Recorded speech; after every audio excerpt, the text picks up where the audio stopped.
पर मुझे रात की निस्तब्धता में अकेली न छोड़ने के विचार से कोने में दरी के आसन पर बैठकर बिजली की चकाचौंध से आंखें मिचियाती हुई भक्तिन प्रशांत भाव से जागरण करती है।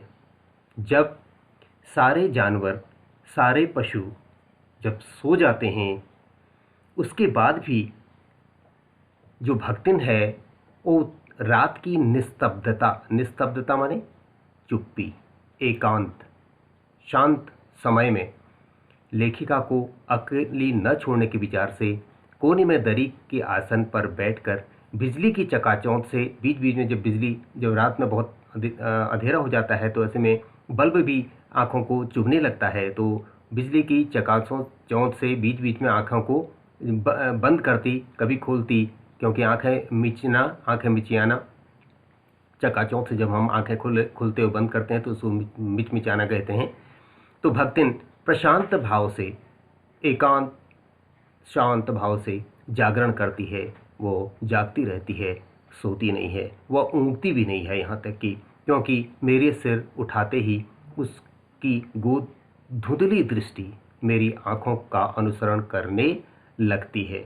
जब लेखिका कहती है कि मैं इस बात से पूरी तरह आश्वस्त हूँ कि वो ऊँघती भी नहीं है, क्योंकि जब मैं कभी अपनी आँखें ऊपर करती हूँ तो उसकी जो धुंधली दृष्टि है वो मेरी आँखों का अनुसरण करती है, का मतलब मेरी आँखों को देख रही होती है।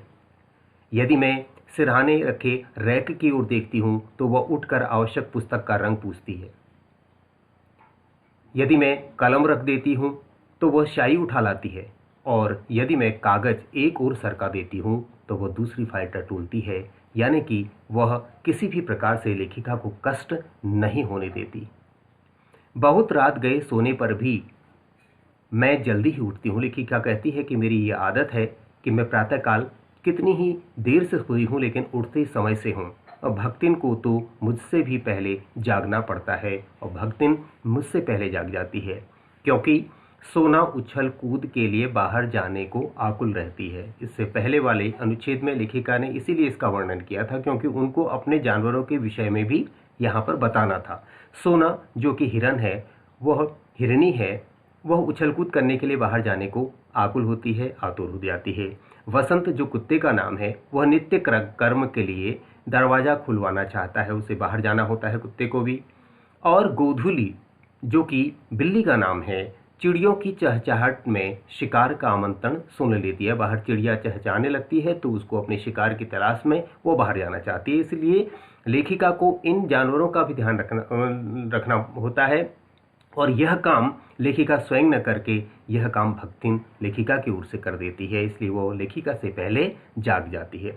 मेरे भ्रमण की भी एकांत साथिन भक्तिन ही रही है। लेखिका कहती है कि प्रतिवर्ष में भ्रमण में निकलती हूँ, खासतौर पर गर्मियों के दिनों में, और पहाड़ी क्षेत्रों की ओर जाना लेखिका बहुत पसंद करती है। तो बद्री, केदार आदि के ऊंचे नीचे और तंग पहाड़ी रास्ते में जैसे वो हट करके मेरे आगे चलती रही है। अब जब कहती है लेखिका कि जब भी मैं पहाड़ की ओर निकलती हूँ तो ऐसे पर्वतीय मार्गों की ओर जब जाती हूँ, पर्वतीय क्षेत्रों की ओर जब जाती हूँ, तो उसमें एकमात्र साथिन अगर कोई है तो वो मेरे जो सेवक हैं, सेविकाएं हैं, उनमें केवल भक्तिन को ही अधिकार है, वो मेरे साथ चलती है।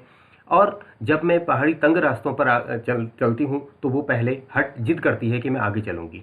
वैसे ही गांव की धूल भरी पगडंडी पर मेरे पीछे रहना नहीं भूलती, और लेकिन धूल भरी पगडंडी जब होती है तो मेरे आगे नहीं चलती, मेरे पीछे चलती है। ऐसा क्यों करती होगी वो? ऐसा इसलिए करती है क्योंकि जब पहाड़ी तंग रास्तों पर वो आगे इसलिए चलती है क्योंकि गिरने का और रास्ते का अंदाज पहले उसे आ जाएगा, और जो गिरने का खतरा है वो लेखिका पर ना आकर के भक्तिन उसको अपने ऊपर लेना चाहती है, और धूल भरी पगडंडी में वो पीछे इसलिए चलती है क्योंकि अगर वो आगे चलेगी तो उसकी धूल, पैरों की धूल लेखिका के ऊपर पड़ सकती है। इतनी समझदार है वो।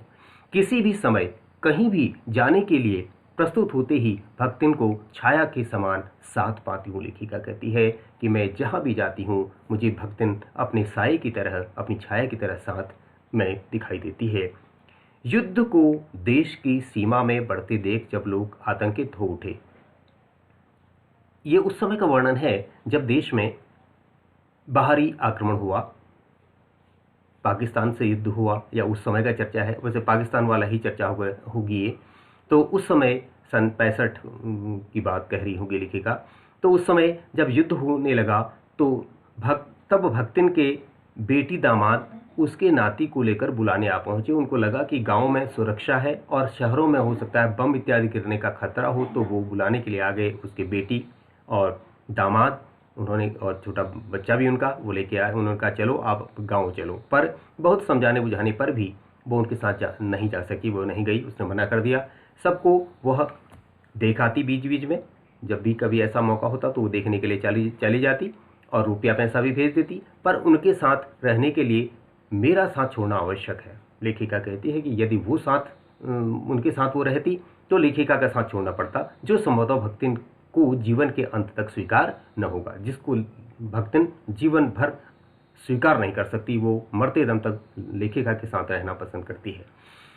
जब गत वर्ष युद्ध के भूत ने वीरता के स्थान में पलायन वृत्ति जगा दी, इसका मतलब क्या हुआ कि युद्ध में वीरता तो हमारे सैनिकों ने दिखाई, लेकिन कई ऐसे लोग थे उस समय जो भागना पसंद कर रहे थे, तो वो शहरों से गांव की ओर जाने लगे सुरक्षा की दृष्टि से। तब भक्तिन पहली ही बार सेवक की विनीत मुद्रा के साथ मुझसे गांव चलने का अनुरोध करने आई। उसने पहली बार कहा कि भाई ऐसा है, आप चाहे मानो न मानो, आपको मेरे साथ गांव चलना ही पड़ेगा। वह लकड़ी रखने के मचान पर अपनी नई धोती बिछाकर मेरे कपड़े रख देगी और बता दिया कि मेरी ये योजना है कि जहाँ पर हम लकड़ी रखते हैं उस मचान पर मैं आपकी अपनी नई धोती बिछाकर आपके कपड़े रख दूंगी। दीवाल में कीलें गाड़कर उन पर तख्ते रखकर मेरी किताबें सजा देगी। धान के पुआल का गोंदरा माने मोटी चटाई कह सकते हो आप इसको, गोंदरा माने मोटी चटाई। तो गोंदरा बनवाकर, मोटी चटाई बनवाकर उस पर अपना कंबल बिछाकर वह सोने का प्रबंध कर देगी लेखिका का। और मेरे रंग शाही आदि को नई हंडियों में सजोकर रख देगी। हंडियाँ क्या होती हैं?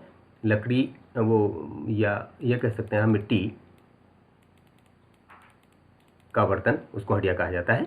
तो हंडिया में रख देगी, सजो कर रख देगी, और कागज पत्रों को छींके में यथाविधि एकत्र कर देगी। वो छींका क्या है? छींका है एक प्रकार का जालीदार, आप खिड़की कह सकते हैं, या आज के संदर्भ में हम इसको सेल्फ भी कह सकते हैं, तो उनमें रख देगी। तो इस प्रकार से वह सारी योजनाएं बताने लगी कि आप चलिए तो सही मेरे साथ, अगर आप मेरे साथ गांव चलेंगी तो वहाँ सारी चीज़ों का प्रबंध मैं स्वयं कर लूँगी।